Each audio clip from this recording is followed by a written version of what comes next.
Hello, internet friends. Welcome back once again. Thank you all so very much for joining me here today. Quick little disclaimer right at the beginning of this video. At the time that I'm recording the audio for this, the university marching band is rehearsing across the street from me, but I want to try and get this commentary finished so I can get this video out to you guys as quickly as possible, because it was this session that you're seeing right now was kind of a big deal. It was the session that housed what I would call a breakthrough moment for me. And it is even more exciting to be experiencing these kinds of things with how long I've been lifting and with how long I've been pursuing mastery in this sport. I always have so much more to do. It's one of the reasons that any kind of online criticism never really gets to me. If someone says your squat sucks or your deadlift is terrible, I can always default to saying, well, they are a work in progress, and if they were perfect, I would never need to keep practicing them. But what happened in this session is I was reminded of something that I did last week when I was working up. I've been doing a lot of my all of my warm-up sets up to 405 with a double overhand grip on the deadlift, and after that I will throw in the hook grip just in case I need it. One of the things I always want to make sure that I'm ready for is in the event that I have a bicep something happen, or for some reason I can't use my over-under default grip in a competition, or I don't have time to make an adjustment, or I tear a callus that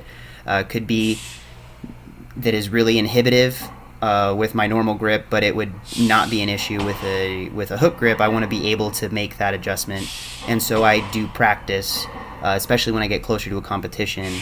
I've also found that practicing hook grip tends to increase my grip strength in general, but what I was noticing is that the bar was not floating away from me so much with the hook grip, which makes sense. Both your hands are not, you don't have a supinated and one pronated hand. They're both facing the same direction, and as a result I can keep the bar closer to me. The underhand grip is not as likely to push the bar away, and I did not realize that for months I have been doing it. I always just felt like I was getting into a divot in the floor and the bar would roll away on the left side, and it always has made my deadlifts more challenging for the last few months. And I noticed in the last session when I was working up and did my first working set with the hook grip that I didn't have that problem even a little bit, despite the bar being in a similar place on the floor, which kind of gave me one of these aha moments of, I must be bending my arm more than I thought, or at least letting my left shoulder shift forward. And so if I can be more disciplined to set myself up in a better position and keep the bar closer to me, like I always tell my own athletes to do, I may benefit from it. And this was the first session that I got to implement that feeling. And I know I was talking about the grip when you saw that, but those deadlifts felt so much better than previous weeks have felt. Even with the pause, I feel like I could have, there are still improvements I could make in those things, but it was such a breakthrough moment that the 640-pound top set triple that I did, I would not rate that as even the 8 RPE that I was expecting it to be and hoping that it would be. That was easier still.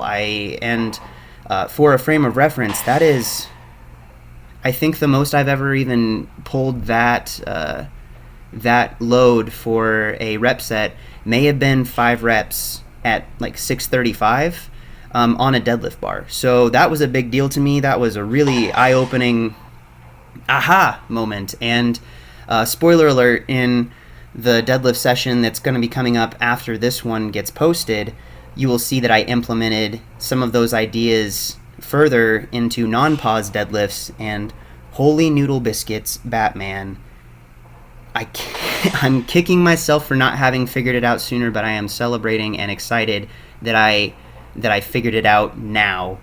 And that's also the biggest joy I have as a coach when I'm coaching athletes, and I think it's one of those testaments to just sticking through the low points. We've been talking so much recently about how to deal with frustrating periods where you're not living up to your own expectations, but I think that today, or the session you're seeing that was the today of the past, man, this is getting confusing. I experience the kind of joy that comes with success from truly self-improvement, not related to a win-loss philosophy, not related to real competition with anybody but yourself, but I grew in my understanding of what I was doing and became more proficient. And it doesn't always happen like that. Isn't always one of these sharp, I can point to it, contrasting moments where it all just clicks. But those are the moments that you really want to cling on to once you experience them, because those are the ones that you can draw back from down the road when you start to hit some tough points again and say, remember the last time you were at that low point, and then something, things started moving, you caught that little wave of motivation, you rode it up until you hit that turning point. And I honestly believe a month ago, I was so down on how everything was feeling and how fulfilled I was feeling with my own life in general, largely in correlation to how my workouts were going. It is so refreshing and exciting and motivating now to recognize that I found a turning point moment, and I've been doing this for 16 years, going on 17 next month. So if you're an old fogey like I am and still learning, you are never too experienced to learn more and to improve and to get better, even if it's just with some little thing that you catch that you couldn't even notice before. But just keep going, keep grinding, and look for those moments, embrace them, celebrate them, and then get back to work, because there's always further to go. Thank you guys for watching. I appreciate all of your support and just you being here with me, and I will talk to you guys next time. Have a great day. Bye.